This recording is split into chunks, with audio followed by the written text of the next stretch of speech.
and good morning to each of you. So to all our viewers today. So today we are going to tackle about ecoliteracy, the 7 principles of nature, and of course, on how to have a green school. So today we are going first to tackle ecoliteracy. So, but before we are going to start, or before I am going to start, let me introduce myself. My name is Mr. Vicente Milon Kisay Jr., BSed English 1, and I will be your reporter for today. Ecoliteracy or ecological literacy. Literacy is the ability to understand the natural systems that make life on Earth possible. Ecoliteracy is the power that comes from understanding and awareness of how nature and living system works. Ecoliteracy. The term ecoliteracy was first published 24 years ago by Capra in 1997, who founded the Center of Ecoliteracy. It is a non-profit organization dedicated to education for sustainable living. Together with others, they have advanced ecoliteracy with a focus on the creation of sustainable human communities and society. Ecoliterate person. When you say ecoliterate person, or an ecoliterate person is prepared to be an effective member of society with well-rounded abilities of head, heart, and spirit. To be ecoliterate means understanding the principles of organization of ecological communities, constructive collaborations between members of the community, and using these principles for creating sustainable human communities. Literate society be a sustainable society.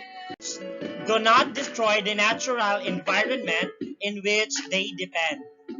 Sustainable development or in sustainable environment is the idea that human societies must live and meet their needs without compromising the ability of the future generations to meet their own needs. The official definition of sustainable development was developed for the first in the Bronze Land Report in 1987. Specifically, sustainable development is a way of organizing society so that it can exist in the long term. This means that taking into account both the imperative, present, and those of the future, such as the preservation of the environment and natural resources, or social and economic equity. So to continue with our discussion, I hope that you are already learned something with what I have discussed earlier. So now let us going to focus about, or there are 3 important concepts for maintaining an ecoliterate lifestyle. So what is it? So slideshow, go. So according to Daniel Goldman, Lisa Binet, and Zenobia Barlow, there are 5 ways to develop ecoliteracy. So the 5 ways to develop literacy, or the purpose of this, is that how we can teach the children to take care deeply about the environment. First is, of course, develop empathy for all forms of life. From a view of humans, or as distinct and superior to a more real view of people as part of the natural world, by understanding the common needs we have with other organisms.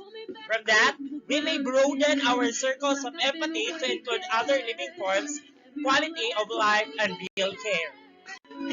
Teachers may help students to develop this capacity for caring by teaching them about the critical functions that plants and animals play in maintaining the web of life. Empathy may also be cultivated through direct contact with other living things, such as maintaining live plants and animals in the classroom, conducting field trips to natural areas like zoos, botanical gardens, and animal rescue facilities. Number two, embrace sustainability as community practice. By learning about the wondrous ways that plants, animals, and their living things are interdependent, students are inspired to consider the role of interconnectedness within their communities and see the value in strengthening those relationships by thinking and acting cooperatively. Third, make the invincible visible. The road between a decision and its consequences used to be quick and visible and is still for certain societies today. For example, if a homesteading family clears their property of trees, they may soon be facing flooding, soil erosion, and a loss of shade, and of course, a significant reduction in biodiversity. If we want to build more life-affirming ways of living, we must find ways to make visible the things that seem invisible. Educators may assist through a variety of methods. They may use incredible web-based tools like Google Earth app to allow students to virtually go to various areas and nations and observe the environment. Teachers may be able to organize field trip tours to see locations that has been silently degraded as part of the system that supplies energy. Anticipate unintended consequences. Unintended consequences of humans' actions are responsible for the many of the current environmental issues, meaning a handful of northward techniques for predicting unforeseen consequences can be taught for students by educators.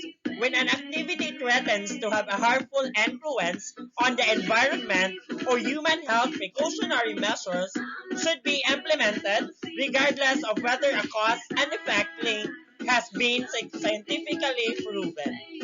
Fifth, understand how nature sustains life. Ecoliterate people understand that nature is the source of life, and as a result, they have turned to nature as their teachers and acquired numerous key principles.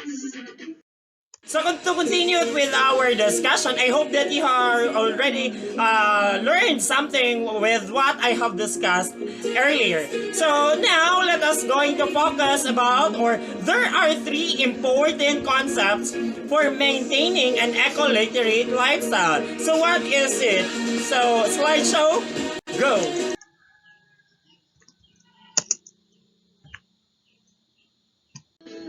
First, eco-literate people have learned from nature that all living are part of a complex, linked web of life that individuals who live in each location rely on their interconnectedness of existence. Teachers may help students comprehend the complex web of interactions that exist inside the locations by having them in as a system. Second, ecoliterate individuals are more aware of the existence of systems of various scales. Finally, ecoliterate people practice a style of life that meets the demand of current generations while also preserving nature's intrinsic potential to sustain life in the future. Remember that these three important concepts for maintaining an eco-literate lifestyle is and it necessitates students learning to consider the big picture while making life decisions. To help us educators foster socially and emotionally engaged eco-literacy, we have identified the five practices. These are of course not the only ways to do so, but we believe that educators who cultivate these practices offers a strong foundations for becoming eco-literate, helping themselves and their students build healthier relationships with other people and planet.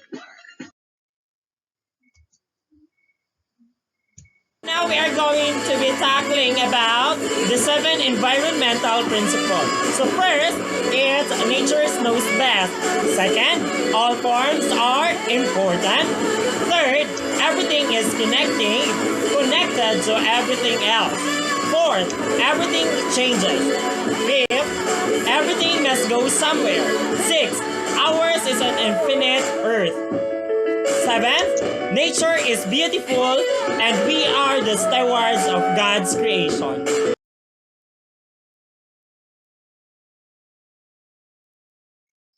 Nature knows best. This principle is the most basic and in fact encompasses all the others. Humans have to understand nature and have to abide by the rules that nature dictates. In the essence, one must go not to against the natural process. If one would like to ensure a continuous and steady supply of resources, one natural process that needs serious attention is nutrient cycling. In nature, nutrients pass from the environment to the organisms and back to the environment. Any disruptions in the cycle can bring out imbalance. Our nature knows everything. Sometimes it knows what's best for us. All forms of life are important. Each organism plays a fundamental role in a nature's in such occupational or functional position, otherwise known as the niche, cannot be simultaneously occupied by more than one species.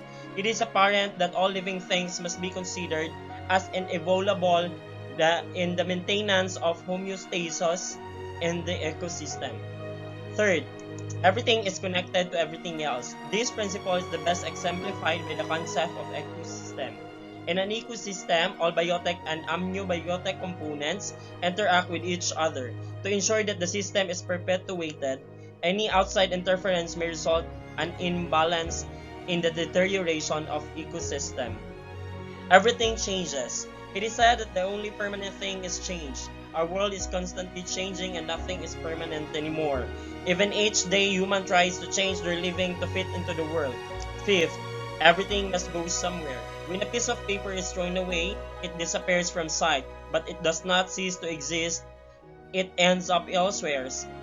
Everything goes somewhere and nothing goes nothing. It has its own way to go. 6. Ours is an infinite Earth.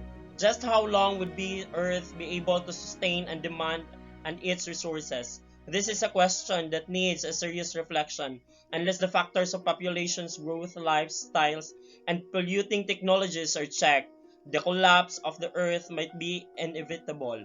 7th, nature is beautiful and we are the stewards of God's creation. Among all creations, humans are the only one made in God's image and have been given the right to have the dominion over all his creations. Being the most intelligent and gifted with reasons, humans are capable of manipulating creations to their own advantage. We are not made to rule the world but to help the world. Humans are God's creation and we need to take care of everything.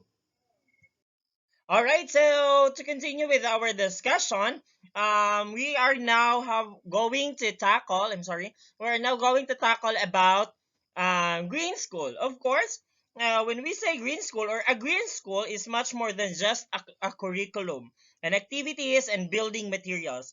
In every sense, it is a school that promotes a global sustainability, and a green school starts with a future in mind, creating and learning environment that will prepare students to lead the world towards a healthier, cleaner, and more sustainable future.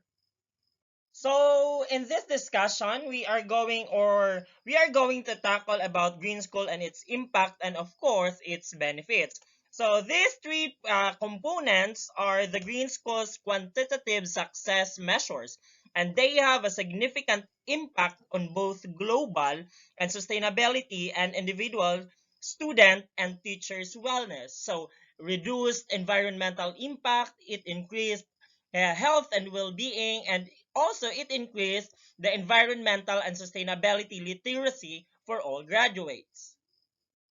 Okay, so we have to remember that minimizing environmental effect include conserving energy and water, lowering the use of fossil fuels in transportations, reducing garbage sent to landfills, and safeguarding natural ecosystems. Humans and the environment are both affected by these actions. We know that reducing energy consumption in buildings lessens the demand of power plants. It lowers or lowering carbon emission and other power-related environmental impact. Also, we know that conserving water in buildings helps to prevent groundwater depletion. Freshwater environments are protected and energy used to clean and transport water is reduced. Okay? And then, of course, next possible is, or we also know that limiting waste going to the landfills saves open land for habitat and other purposes and minimizes water and soil contamination. We also know that decreasing landfill trash fosters and minimizes water and soil, uh, minimizes or direct reuse and increase the amount of materials recycled. We also know that lowering single ride or single rider car trips reduces transportation related carbon emission.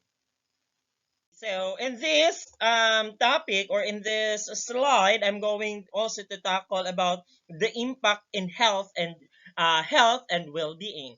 Providing a clean and healthy indoor environment in the school, as well as programs and services for excellent nutrition and physical activity, are all part of protecting student and teachers' health. The importance of health in schools has an impact on students' well-being and learning. All right, so in connection with it, or in connection with health and well-being, we can be well and we can be more healthier, diba? So we know that the certain characteristics of indoor air quality, such as CO2, VOCs, particles, and humidity, have measurable effects on student learning and human health in general. We know that having an access to clean and safe drinking water can help people drink more water, which is good for their own overall health. We also know that that lead pollution in water has demonstrated effects on cognitive development, attention and behavior, as well as a range of impact on physical health. We know that the sunlight influences the production of essential hormones that influence alertness and sleep-awake cycles, diba? So we know that boosting children's consumption of whole grains, fruits, and vegetables has a positive influence on their health, well-being, and learning ability. We know that increasing the amount of physical activity time each students get during the school day can help reduce obesity rates and promotes healthy behaviors for life. We all know, or in environmental and sustainability literacy, teaching students about sustainability and environment gives them the tools they need to solve the global challenges we face now and in the future. Education that supports this type of literacy includes both curriculum and instructional practices that are interdisciplinary, place-based, and rooted in context that uniquely surrounds each student. This education impacts students' understanding and their actions. We know that increasing students' environmental knowledge while also employing instructional practices that focuses on interdisciplinary place-based problem solving can influence behavior change towards sustainability. We know that students for whom the environment is context for learning perform better on measures of general academic performance. According to ECOLITERACY.org, the Center for Ecoliteracy promotes a variety of teaching strategies based on practices matched to students' levels of development and on brain-based research to foster the knowledge, skills, and values essential to sustainable living. We recognize that students learn best when teaching strategies are varied to include hands-on activities, time for reflection and thoughtful discussion, a mix of indoor and outdoor environments, and opportunities to participate in interdisciplinary projects. On the other hand, adding ecoliteracy or ecological literacy to the curriculum will increase students' environmental awareness and foster their interest about science and improve their health. In that way, they could have more knowledge on how to be more disciplined enough and able to save, clean, and protect our environment to have a sustainable lifestyle or healthier lifestyle. Because teaching ecological literacy to the school will not just help students, but also it have a great impact or it have a great help to our environment. Now, what practices that ecoliteracy had applied to the school or to their classroom?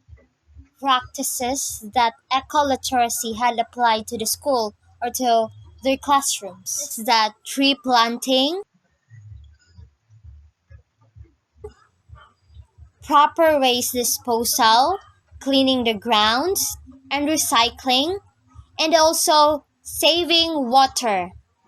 Some students think that it is just simple or just an activity to do just for the school, but in that way, we plant more trees, we save water, we put our trash in the right bin, we recycle things. In that way, we're not just saving those things or those trash, but also we're saving our environment, our Mother Earth. That is why it is very important that eco literacy had been added to the curriculum.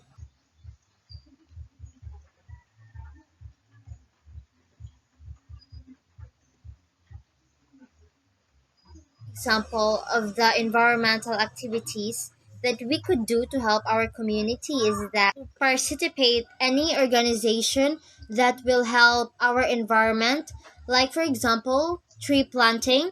There's many organizations that have built, that have been put up to have their ways on how to be able to protect or save our environment, which is tree planting. Second is that we could participate coastal cleanup or coastal cleaning activities to our community so that we could help our oceans to reduce or to minimize the garbage around. In that way, we're helping, we're cleaning, and we're saving our environment to have a sustainable and healthy lifestyle and healthy living. Ecological literacy had a big impact to those people who have heart to the nature, who have good heart or kind heart to protect our nature and save our nature, our environment. Because eco literacy not just helping our environment but also to this to the people or to the human that had been living here, because in that way if we could plant more trees, clean more garbage around, we could achieve a healthier life and a sustainable life. Hello, good day everyone. I am the third reporter of Group 9. I am Joyce Arroyo Ragay, a first year BS Ed student major in English. Our topic is all about eco-literacy, and I am assigned to analyze a certain research abstract on eco-literacy and its implication to the teaching learning process. And also, I am assigned to make a community service action plan on environmental care and protection. This is the research title of the research abstract that I am going to analyze. Increasing eco-literacy and students' creativity in waste utilization. This work is from Sekar Sari, Sonario Putri, Muhammad Japar, and Rihanna Bagas Korowati from Elementary Education Department, Universitas Negre, Jakarta, Indonesia. This is the researcher's abstract. The study aimed to determine the increase in eco-literacy and creativity in waste utilization by using project-based learning or the PBL model. This research was a classroom action research. This research was conducted in the fifth grade of primary schools. Observation sheets, interviews, documentations, and field notes instruments were used to collect data. The result of this study showed that there was an increase in ecoliteracy ability. In addition, students become more active in the learning process and more courageous in expressing their opinions. This shows that the ecoliteracy and creativity of students can be improved through project Based Learning or the PBL model.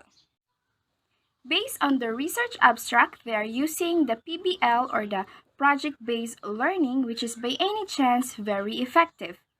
The result shows that the ability of the students coping up on ecoliteracy is increasing. They become more active towards sustaining and understanding ecological principles. So here, as you can see in the table 8, it shows the result of the researchers' final test cycle.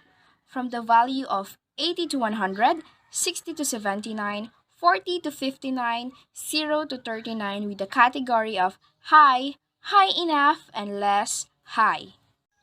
So, based on the table, the most obtained value is 60 to 79 as many as 14 students on a high enough category. It only shows that it was an indicator of a success.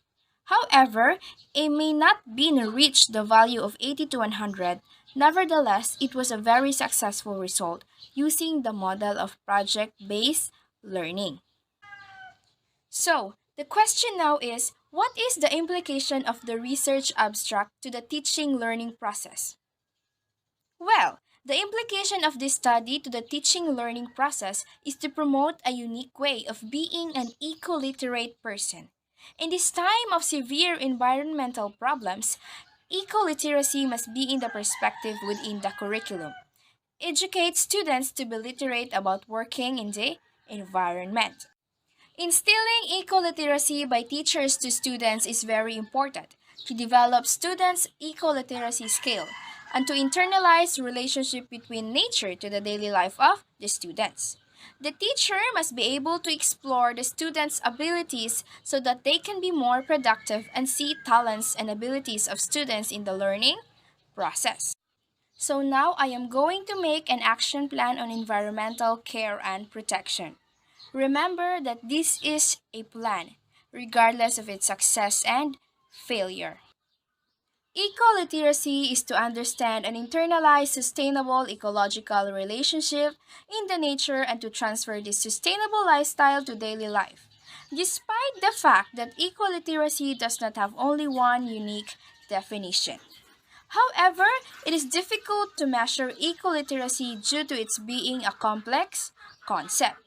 The main core of eco-literacy is sustainability. If I were to make a community service action plan on environmental care and protection, this would be my plan. First of my plan is I should create an action plan based on the efficiency and the capacity of the community and the individuals who will be part of it. Second, I will develop the plan and do some pre-actions and steps. Third, first, I will be cooperate with the local barangay officials. Review the plan again carefully and check for completeness and stability of the plan. Keep everyone informed to avoid conflict, then follow the main concern or your main plan. Lastly, check for improvement if there is need to be changed and restored. So the planning is complete. Now I am going to implement clean up drive once a month. Introduce the 3Rs, the reduce, reuse, recycle to lessen down the amount of waste we throw. Save and conserve water. Introduce the tree planting activity to the community and to the schools. Support restoration project and encourage local citizens to take up classes like environmental classes offered by TESDA. Creating a plan, regardless if it is a small plan, always remember that helping your organization or your community improve can give adverse impact on the natural world.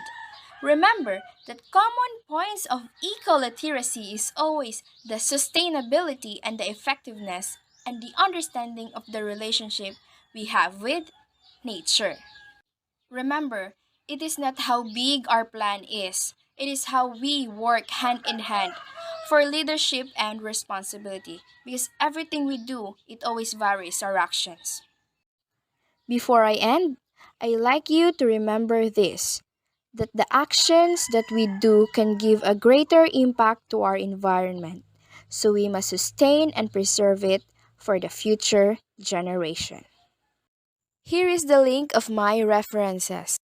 Thank you for listening and have a good day ahead.